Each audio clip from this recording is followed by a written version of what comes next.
Seja bem-vindo a mais um programa Som do Monte. Que bênção estar aqui com você, que alegria entrar na sua casa pela TV Canção Nova, que alegria entrar na sua casa aqui pelo meu canal do YouTube, Frei Gilson barra Som do Monte. Já pega o seu livro, hoje vamos meditar o livro Forja de José Maria Escrivá. Estamos na página 226, no parágrafo 716. Com sentido de profunda humildade, fortes no nome do nosso Deus e não, como diz o Salmo, nos recursos dos nossos carros de combate, de nossos cavalos, temos de procurar, sem respeitos humanos, que não haja recantos da sociedade em que Cristo não seja conhecido. Nós vamos meditar aqui, estamos meditando sobre trabalho, ou seja, não deve ter nenhum lugar da sociedade aonde Cristo não seja conhecido, onde não tenha um cristão. O cristão é chamado a adentrar na sociedade com o seu trabalho e, no seu trabalho, evangelizar e santificar. 717. Com liberdade, de acordo com as tuas inclinações ou qualidades, deve tomar parte ativa e eficaz nas retas associações oficiais ou privadas de teu país, com uma participação cheia de sentido cristão. Essas organizações nunca são indiferentes para o bem temporal e eterno dos homens. 718. Esforça-te para que as instituições e as estruturas humanas em que trabalhas e te moves com pleno direito de cidadão se ajustem aos princípios que regem uma concepção cristã da vida. Assim, não tenhas dúvida, asseguras aos homens os meios necessários para viverem de acordo com a sua dignidade. E dás ensejo a que muitas almas, com a graça de Deus, possam corresponder pessoalmente à vocação cristã. 719. Dever de cristão e de cidadão é defender e fomentar por piedade e por cultura os monumentos disseminados por ruas e caminhos, cruzeiros, imagens marianas, etc., reconstruindo aqueles que a barbárie ou o tempo destruam.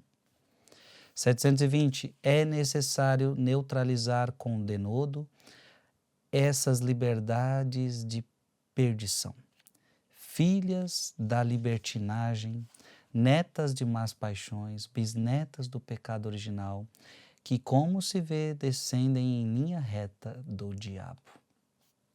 721. Por objetividade e para que não continuem fazendo mal, tenho de insistir em que não se deve fazer publicidade dos inimigos de Deus, nem osaná-los, mesmo depois de mortos.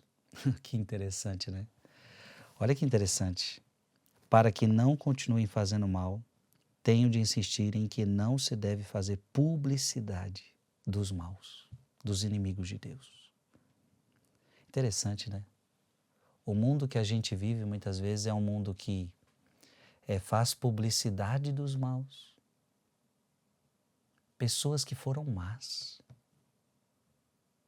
Pessoas que foram más em tantos sentidos, às vezes no roubo, às vezes nas injustiças, às vezes matando pessoas. E muitas vezes essas pessoas têm muita publicidade e os bons não. Então, da nossa parte, nós não devemos fazer publicidade de pessoas más. Ou seja, que tem maus exemplos para os nossos filhos, mau exemplo para os nossos netos. Nem osaná-los, mesmo depois de mortos. Lembra, osaná-los, quando Jesus entra em Jerusalém e o povo, Hosana, o filho de Davi, ou seja, aquele canto de exultação. Não, gente má. Ela não deve ser colocada como modelo. 722. Hoje ataca-se a nossa mãe, a igreja, no terreno social e no governo dos povos. Por isso, Deus enviou seus filhos a ti para que lutem e difundam a verdade nessas tarefas. 723, pela tua condição de cidadão comum, precisamente por esse teu laicismo igual, nem mais nem menos a dos teus colegas, deves ter a valentia, que em certas ocasiões não será pequena, de tornar tangível a tua fé, que vejam as tuas boas obras e o motivo que te inspira.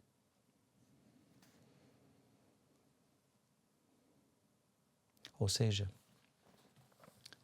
você deve ser uma pessoa que não deve esconder a sua fé. Então tem pessoas que escondem tanto a sua fé que ninguém vê a sua fé, que ninguém sabe se você é cristão, se você não é cristão. Gente, a fé não pode ficar escondida. A verdadeira fé, ela se revela. Ah, mas vão me perseguir. É consequência da fé. Jesus falou tantas vezes sobre isso.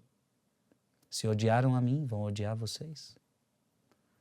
Vocês pensam que eu vim trazer a paz, eu vim trazer a divisão. A partir de agora, se você quiser me seguir, vai haver divisão na sua própria casa, na sua própria família. Jesus falou sobre isso. Vocês vão ser presos, vocês vão ser perseguidos. Jesus falou tantas vezes sobre essas coisas. Então, cuidado para você não viver uma fé onde ninguém sabe que você tem fé. Então, uma fé laicista, ou seja, eu uso tanto aquela palavra, né? Eu tenho que respeitar todo mundo, eu não posso mostrar que... Como assim? A fé, ela não é desrespeito para ninguém. Então você não pode ter medo de professar a sua fé, de manifestar a sua fé. Porque a verdadeira fé, ela não machuca ninguém. A verdadeira fé não é desrespeito para com ninguém.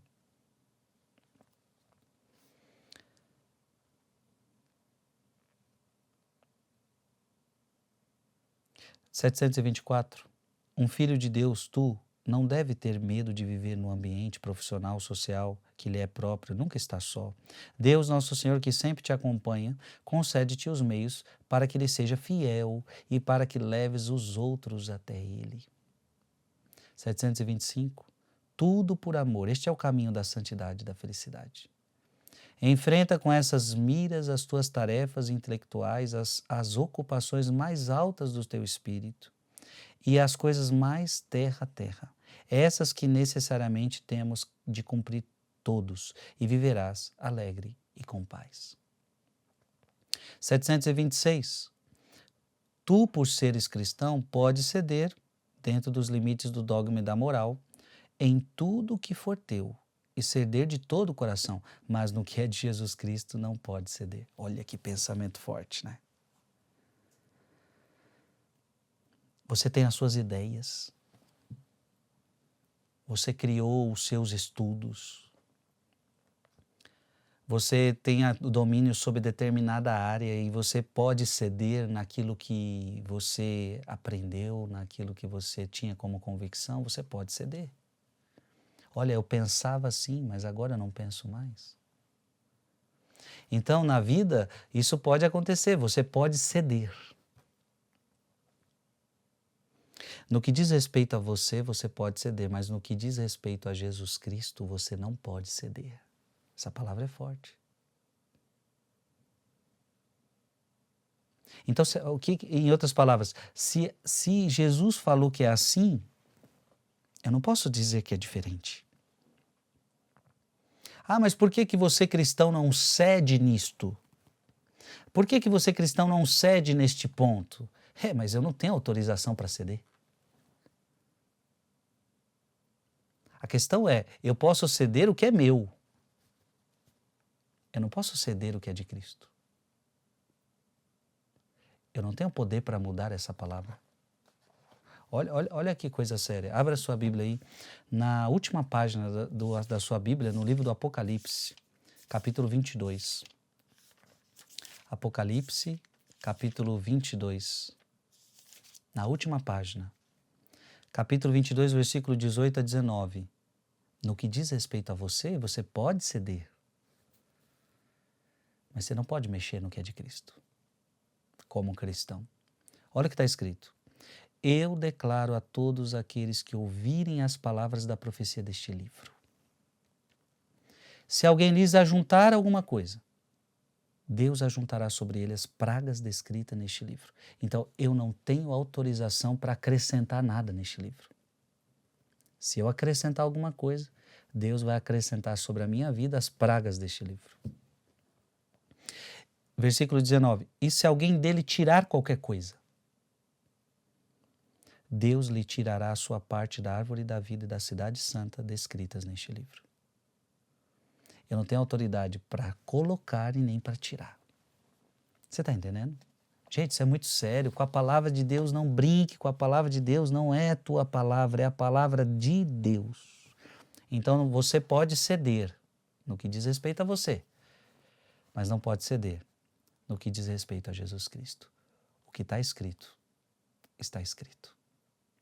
Ou vivemos, ou não somos cristãos. O pressuposto para você se tornar cristão é que você segue a Jesus Cristo, obedece a palavra de Jesus Cristo. Esse é o pressuposto.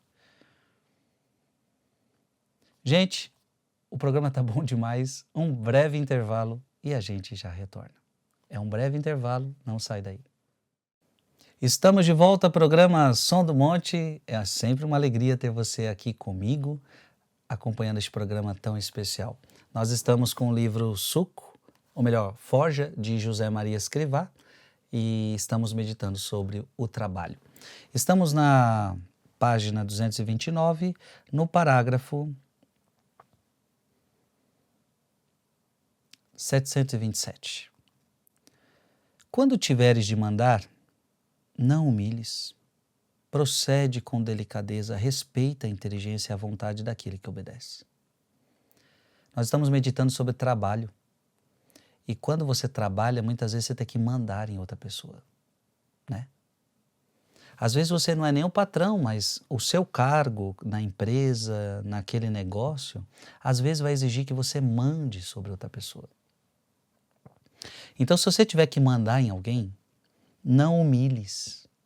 Cuidado, mandar não é humilhar. Então tem como você mandar a pessoa fazer algo. Olha, preciso que você faça isto, por favor.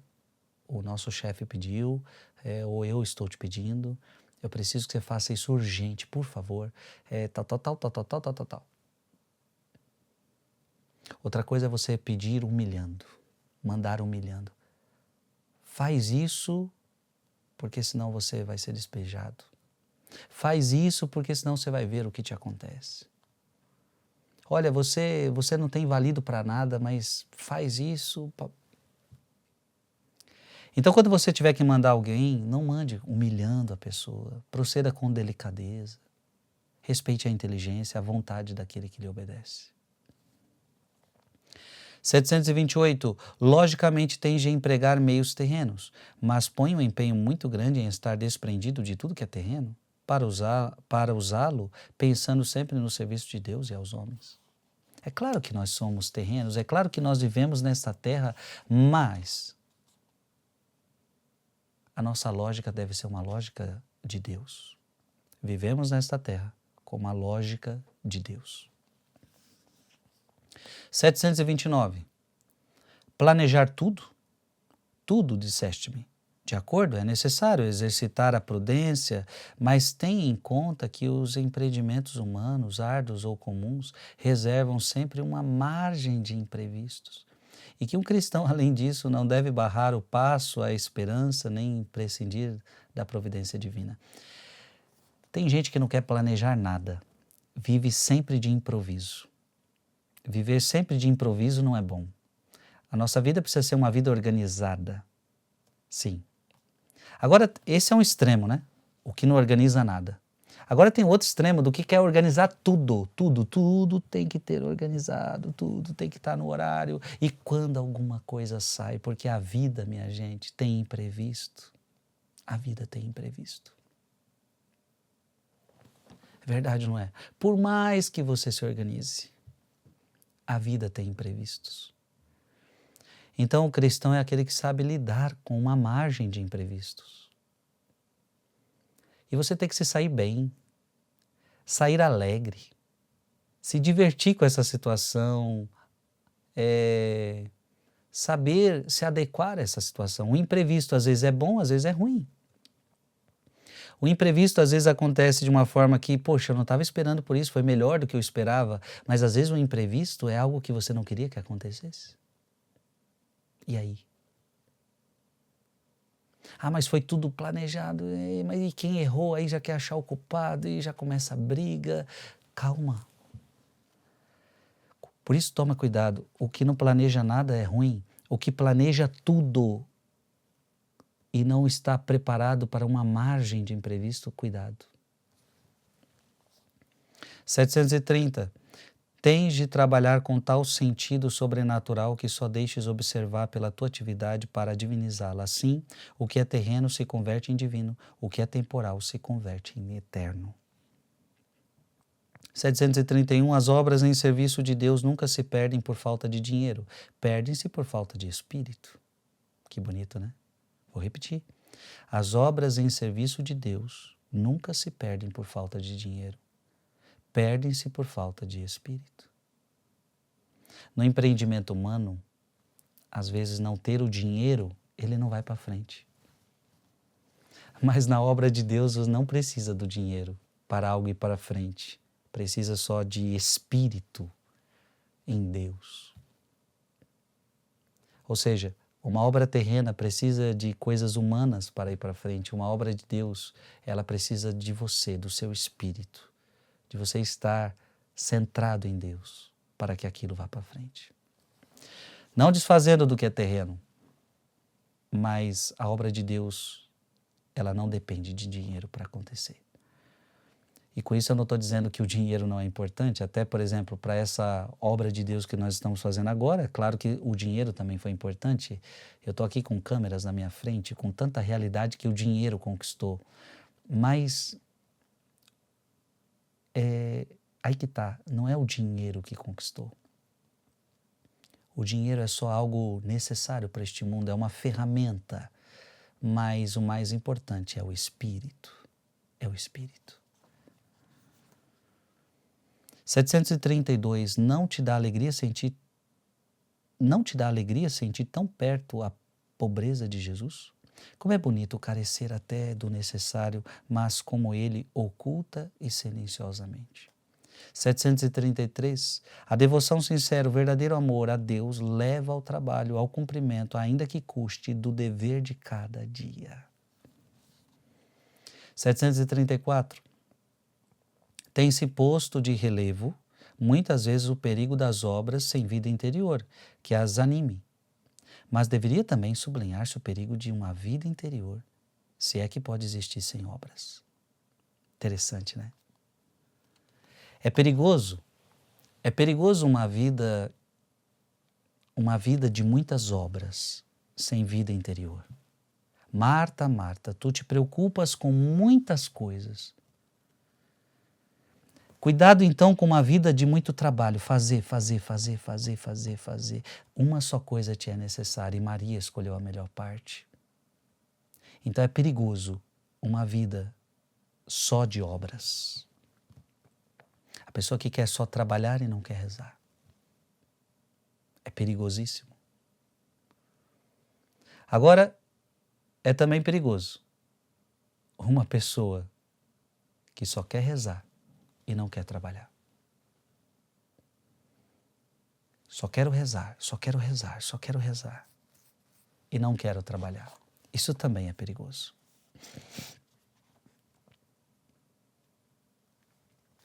735, a luta interior não nos afasta das nossas ocupações temporais, leva-nos a terminá-las melhor. Olha que bonito. Quanto mais de Deus você é, isso não vai te afastar das suas ocupações temporais.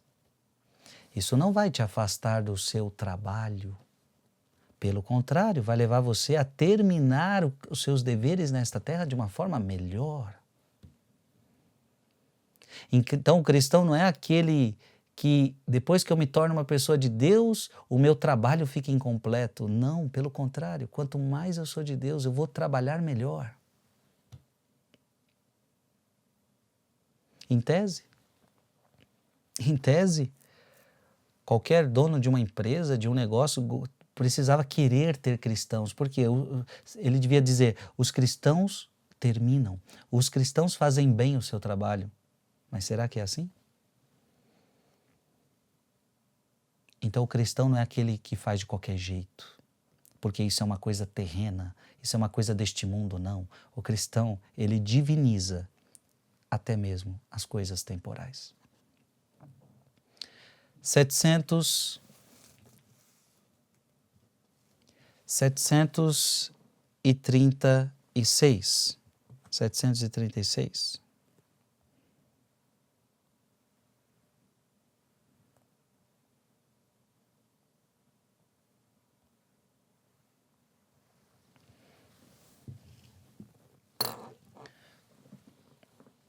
A tua existência não é uma repetição de atos iguais, porque o seguinte deve ser mais reto, mais eficaz, mais cheio de amor que o anterior. Cada dia nova luz, novo entusiasmo por ele. Que bonito. A tua vida não é uma repetição de atos iguais. Porque muitas vezes nós caímos na rotina. E aí você acha que a tua vida é uma rotina. Aí sempre a mesma coisa, tem que sair para trabalhar, volto, tem que cuidar da casa, tem que fazer isso, tem que fazer aquilo. Ei, a tua vida não é uma rotina? Porque hoje você é convidado a fazer o que você fez ontem, que talvez seja a mesma coisa, mas de uma maneira melhor. Ontem eu tive que trabalhar, hoje é a mesma coisa. Não, não é a mesma coisa, hoje você pode trabalhar melhor. Nossa, ontem tive que arrumar essa casa, hoje vou ter que arrumar de novo. Não, mas hoje você vai arrumar com amor diferente, com mais amor do que ontem. Então, viver cada dia com um entusiasmo novo, isso é tão importante. 737. Em cada dia deves fazer tudo o que possas para conhecer a Deus, para manter um trato íntimo com Ele, para te enamorares mais em cada instante e não pensares senão no seu amor e na sua glória. Cumprirás este plano, filho, se não abandonares por nada os teus tempos de oração, a tua presença de Deus, com jaculatórias e comunhões espirituais para te inflamares, a tua santa missa pausada, o teu trabalho bem acabado por amor dele. 738. Nunca compartilharei a opinião, embora a respeite, dos que separam a oração da vida ativa como se fossem incompatíveis. Nós, filhos de Deus, temos de ser contemplativos, pessoas que no meio do fragor da multidão sabem encontrar o silêncio da alma em colóquio permanente com o Senhor e olhá-lo como se olha para um pai, como se olha para um amigo a quem se ama com loucura. Eu também compartilho dessa opinião de José Maria Escrivá, que nós não devemos separar a vida contemplativa da vida ativa. A nossa vida deve estar conjunta. Ora temos que ser contemplativos, ora temos que ser ativos. Ora nós vamos ter que ser os dois ao mesmo tempo. Na nossa atividade cotidiana, saber contemplar Deus naquilo tudo. E na minha contemplação intensa, me levar a uma ação mais profunda. E claro, sempre entender o que Jesus determinou, que a vida contemplativa é superior à vida ativa. Jesus falou isso. Entre o trabalho e a vida de oração e a vida contemplativa, a mais importante é a vida de oração. Ela escolheu a melhor parte, Maria escolheu a melhor parte, mas nunca compartilhei a opinião, embora a respeite, dos que separam a oração da vida ativa. Não podemos separar. 739. Uma pessoa piedosa com uma piedade sem carolice cumpre o seu dever profissional com perfeição, porque sabe que esse trabalho é prece elevada a Deus. Que bonito. O teu trabalho é prece elevada a Deus. O teu trabalho é oração. 740, a nossa condição de filhos de Deus há de levar-nos, insisto, a ter espírito contemplativo no meio de todas as atividades humanas, luz, sal e fermento, pela oração, pela mortificação, pela cultura religiosa e profissional, tornando realidade este programa. Quanto mais imersos no mundo estivermos, tanto mais temos que ser de Deus. Quanto mais imersos no mundo estivermos, tanto mais temos que ser de Deus. 741, ouro bom e os diamantes estão nas entranhas da terra, não na palma da mão. O teu labor de santidade própria e dos outros depende desse fervor, dessa alegria, desse teu trabalho obscuro e cotidiano, normal e corrente. 742. Na nossa conduta habitual necessitamos de uma virtude muito superior à do lendário rei Midas. Ele convertia em ouro tudo quanto cavava. Nós temos de converter pelo amor o trabalho humano da nossa jornada habitual em obra de Deus com alcance eterno. 743. Na tua vida, se te opuseres, consegui-lo tudo que ser objetivo de oferecimento ao Senhor, ocasião de colóquio com teu Pai do céu, que sempre tem reservadas e concede luzes novas. 744. Trabalha com alegria, com paz, com presença de Deus. Desta maneira, além disso, realizarás a tua tarefa com bom senso. Hás de levá-la até o fim, ainda que morto de cansaço, hás de acabá-la bem. As tuas obras agradarão a Deus. Olha que bonito, né? Trabalha com alegria, trabalha com paz, trabalha com presença de Deus. Gente, isso aqui é bonito, hein? Trabalha com presença de Deus. Você não está trabalhando sozinho. Trabalha com a presença de Deus. Então você vai trabalhar alegre, com paz, com a presença de Deus. Então você vai terminar suas tarefas de uma maneira melhor. Você vai trabalhar de uma maneira melhor. 745, deves manter ao longo do dia uma constante conversa com o Senhor. Enquanto você trabalha, você pode ir conversando com Deus. Deus que não precisa que você fale com palavras, mas pode ser falar no seu pensamento, no seu sentimento. Deves manter ao longo do dia um diálogo constante com o Senhor, que se alimente também das próprias incidências da tua tarefa profissional. Então, mediante as coisas que vão acontecendo no seu trabalho, você pode ir dialogando aquilo com Deus. Tal pessoa apareceu, trouxe uma novidade, aconteceu um problema no trabalho, vai conversando sobre isso com Deus. Vai com o pensamento ao sacrário e oferece ao Senhor o trabalho que tenhas entre mãos. 746, tens de conseguir que daí desse lugar do trabalho o teu coração escape para o Senhor, junto ao sacrário, para lhe dizer, sem fazer coisas estranhas, meu Jesus, eu te amo. Não tenhas medo de chamá-lo assim, meu Jesus, e de repetir-lhe com frequência. Então você está lá no trabalho, tudo agitado, pensa no sacrário, pensa em Deus e diga, Jesus, eu te amo. Isso é possível. 747, era assim que um sacerdote desejava dedicar-se à oração enquanto recitava o ofício divino? Terei por norma dizer no começo, quero rezar como rezam os santos. E depois convidaria o meu anjo da guarda a cantar comigo os louvores do Senhor. Experimenta este caminho para a tua oração vocal e para fomentares a presença de Deus no teu trabalho. Fomente a presença de Deus no teu trabalho.